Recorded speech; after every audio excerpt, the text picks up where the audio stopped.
So, Chris, is there an update on the status of the hostages in Gaza? Let's start there. Well, we're tracking a fairly significant development tonight, David. We've been waiting for some kind of proof of life from some of these people who were taken back to Gaza by Hamas. The number now stands at 199. That's risen from what it was earlier today, as names have been crossed off one list and added to another. But this is very significant. Hamas has released a hostage video, the very first one, and the young woman who's on it, her name is Mia Shem. Now, we're not going to play you the video, but we will show you a screen grab from it, and I'm going to read the translation of what she said into the camera. You can see just before the video begins that she has been wounded. She can't tell what kind of wound it is, but her arm was being bandaged by someone in a white coat. And then it cuts to her saying, "I'm Mia Shem. I'm 21 years old from Shoham." That's a city not too far from Tel Aviv. I'm currently in Gaza. I returned on Saturday early morning from a party in the Sderot area. I injured my hand very badly. They took me to Gaza. They operated on my hand for 3 hours. They take care of me. They give me medicine. Everything is fine. I just ask you to bring me back home soon as possible, to my family, to my parents, to my brothers. Please get us out of here as soon as possible. Thank you. So, obviously, awful for the parents to see it. We know that her mom has put out some social media pleas for her to be returned. This is psychological warfare at its worst. And the message, obviously, from Hamas here, David, is think about the hostages, don't think about your offensive. Hamas has about 6,000 of its own prisoners in Israeli jails. And in a separate statement before all this came out tonight, they had suggested that that is what they are after with these hostages, some kind of a swap. This is a very politically explosive story for Israel's government. The families of some of these hostages have been making an impact. They've started protests even against Benjamin Netanyahu, calling on him to resign. So obviously the Israeli government would have been expecting this, but surely it cannot be an easy thing. Okay, Chris, so some urgent news there on the hostage situation. There's also the humanitarian situation inside Gaza. What do we know about the status of the Rafah border crossing into Egypt? Didn't open today. There were a lot of hopes that it would. Why didn't it open?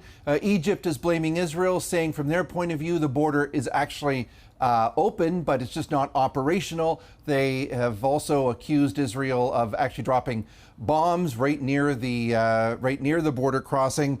The UN has a mission there. They've been very, very critical, speaking out, saying there's no supplies for people in Gaza. There's no power. Food is very scarce. UNRWA, as I say, the agency there says in some shelters there are hundreds of people using a single toilet. It gives you some idea of just how bad the sanitation system is there. And yet there are hundreds of trucks waiting to go in. Egypt obviously is very concerned. They do not want militants from Hamas exiting, going into the Sinai, nor do they want a large displacement of people from Gaza going into the Sinai. So they are obviously have their own demands of this as well. And it's not been something that anyone, including the U.S. Secretary of State Antony Blinken, who has been in the region, has been able to resolve. Okay, so Chris, while diplomacy continues on that front, there is also the military situation along Gaza's northern border. What's the latest there? The situation is that there's been an increasing buildup of Israeli armor, of Israeli troops all along that border. We've seen in the last 72 hours Hezbollah taking shots at Israeli positions on one side, Israel returning fire on another. Tonight, the Jerusalem Post is quoting some military experts as saying this is the reason for a delay in going into Gaza, is that Israel is concerned about this northern border, or was concerned about this northern border, about the prospects of Hezbollah moving, making some kind of a move. And so they needed to shore that up by sending troops from the south to the north. The paper suggesting that those preparations are now in place. Antony Blinken, as I mentioned, was here today. There's also talk that Joe Biden, the U.S. president, is going to come later in the week, possibly on Wednesday. and also speculation that maybe it won't be until after these major visits are done that Israel is going to make a move with its ground offensive against Hamas. Okay, Chris, thank you very much as always. That's the CBC's Chris Brown in Jerusalem. Well, here in Ottawa, Prime Minister Justin Trudeau is calling for an unimpeded humanitarian access and a humanitarian corridor for Gaza. The U.S. is also seeking to get humanitarian aid into Gaza. Iddo Moed is Israel's ambassador to Canada. He joins me now in the studio. Ambassador, it's good to speak with you again. Thank you for having me, David. You were listening there as you spoke to Chris. He laid out a lot of issues to walk through, but let's start with these calls for a humanitarian corridor. I realize Israel is only one party to these conversations, but what is the likelihood of establishing some sort of a humanitarian corridor for the people stuck in Gaza? So Israel has a special military unit that is involved with making sure that there is coordination with all those on the ground within the Gaza Strip, and I mean the international organizations and also the international community, because we understand, of course, the importance and the need for these corridors to exist. We also try to anticipate in advance that there may be some shootings, and so Israel also prepared shelters for the population in case that there is any kind of movement, and there are tens of them around Gaza. Right now, we are fighting a war, and we are fighting a war against a terrorist organization, not against the population. So we try to do whatever we can, and we drop leaflets, and we inform them directly, and we make sure that they know which way to go in order for them to get out of harm's way, while Hamas is pressing them back into harm's way. So they are blocking the roads, they are calling them, we have some footage of Hamas taking the car keys from drivers, not allowing them to move further south. This is a war that we are fighting against a terrorist organization, and that's a battle also for the Palestinians within the Gaza Strip to survive. We understand that. We do whatever we can to allow for these humanitarian corridors, for the crossing from Egypt to be available and open once it's possible. We've tried to create this opening in the past. 2 days ago, Hamas blocked that. So we are trying to do it. It's very complicated. That's the reality. You say Hamas blocked it, and look, I appreciate the near impossibility of any kind of negotiations involving a group that's designated as a terrorist organization, but Egypt has a different version of that, saying that it's demands from Israel that are holding things up. I mean, where are things between Israel and Egypt to at least sort out the issues between those two countries in terms of safe passage at the Rafah crossing? So we have to understand that when the crossing is opened, that there is a lot of issues involved there. You want to make sure that indeed whatever aid is coming in is indeed aid. We've seen among the terrorists here rice sacks that were filled with munitions. So it may appear as if it's food, but inside you have to check each and every parcel. So you want to make sure that militants and terrorists are not leaving the Gaza Strip, escaping the Gaza Strip, especially the leadership, which you might well expect them to do. So this is a very complicated, complex situation. We want to make sure that we are on top of it. We are working very hard to do it. We understand the need, and we are doing everything we can to create that possibility. Sorry, go ahead. No, the bottom line is we are at war, and we need to win this war, and we need to win it fast, and we need to win it decisively. And I think this is extremely important to understand. The next day after 9/11, I'm sure nobody spoke about ceasefire, because this is what we are facing right now. All this horrendous footage that we are uncovering right now, and the terrorist attacks that took place in those different villages, and the horrendous acts of barbarism, are horrendous because they change the whole perspective of what we are dealing with. And that's the reason why we cannot stop. This is not just a simple terrorist attack of killing 1 or 2 people. It's 1,400 people, 5,000 people in total of injured and so on. And we don't have the final number of hostages yet, because we are still trying to find out forensically who is alive and who is missing. The challenge in this, though, is that there is a population of more than 2 million people in Gaza. As you're well aware, not all of them obviously are Hamas members or even Hamas supporters, and they are stuck there, including thousands of foreign nationals, Canadian citizens, American citizens. Secretary of State Blinken from the U.S. had suggested that Egypt is prepared to facilitate at least the departure of foreign nationals from Gaza. What can you tell us about where that potentially is? Well, as I said earlier, we are working hard to create this kind of a passage. What concerns me right now is what is the humanitarian situation of the hostages.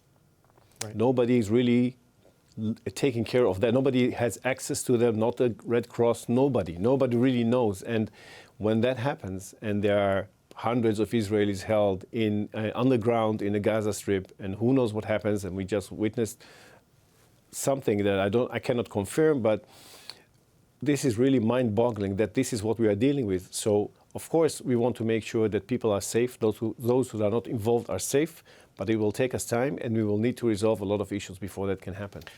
My next question was going to be about the state of the hostages, because we saw the release of this video of it claiming to be 21-year-old Mia Shem, who was taken in the initial attacks on October 7th.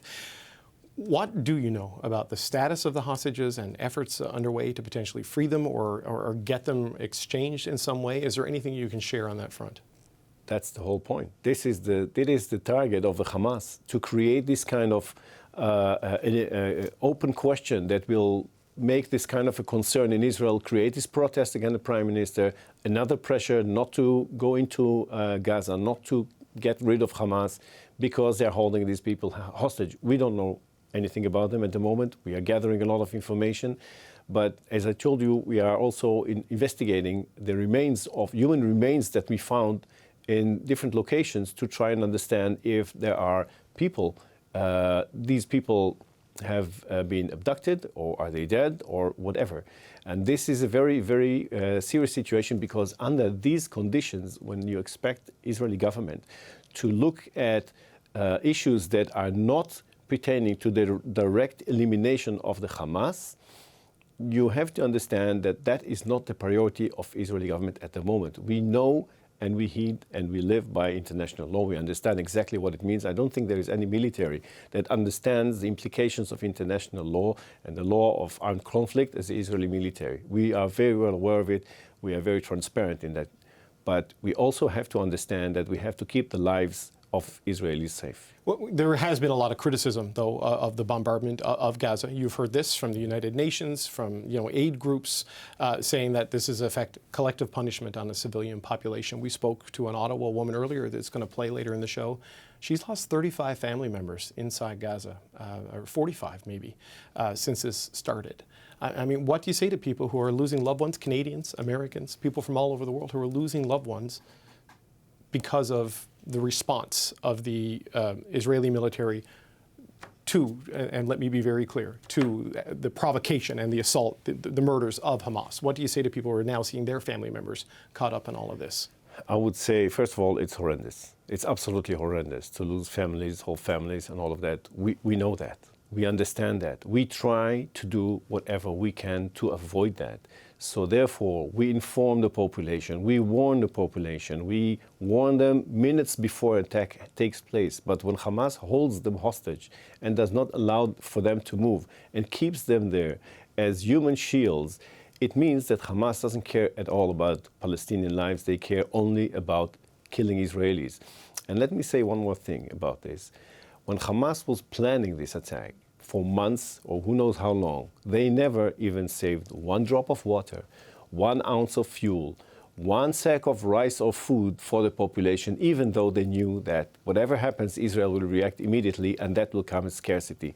So when we're talking about this, I think that's why I said earlier, the Palestinians are hostages. Right. They are suffering from their own Hamas organization, which took over the Hamas and did not even allow them to elect a government or to choose anything else than their rule of terror. You mentioned hostages and human shields as tactics by Hamas to deter the IDF from going in. It doesn't seem to me as if it will deter them ultimately because of your stated goal to go in there and eliminate Hamas and the warnings that have been issued. What is the status? Is it being held up to allow for the humanitarian talks because of concerns of what Hezbollah may do at your northern border from out of Lebanon? What is the status of the military operation? Well, Israel is one country that is surrounded by some enemies and some friendly countries. In this current situation, the threats that are coming from the north and from the south are serious, and they are backed by a country that is far out in the region, Iran. it's a very serious situation, and the Israeli government is taking the most responsible steps in the direction of, first of all, eliminating Hamas, and second, making sure that this conflict doesn't get out of control and doesn't spin into more fronts. We are acting very responsively. We are working together with the international community. As you see, Secretary Blinken, Minister Joly just visited Israel and held talks with her counterpart, and we are making sure that whatever we do also takes into account other considerations. However, given the fact that Hamas is such a deadly organization, we are determined to eliminate this threat and to make sure that it doesn't hurt us again. You say eliminate Hamas. They're not all in Gaza. This is a strategic challenge, right? In that one of the leaders is in Qatar. Others are believed to be in other countries. So even if you have a successful military operation inside Gaza, can you truly eliminate Hamas if the people who are in charge aren't there? We make sure that all those who are responsible for these attacks and for these atrocities will pay. Ambassador, thank you so much for coming in today. We appreciate your time. Thank you for having me. That's Iddo Moed, Israel's ambassador to Canada.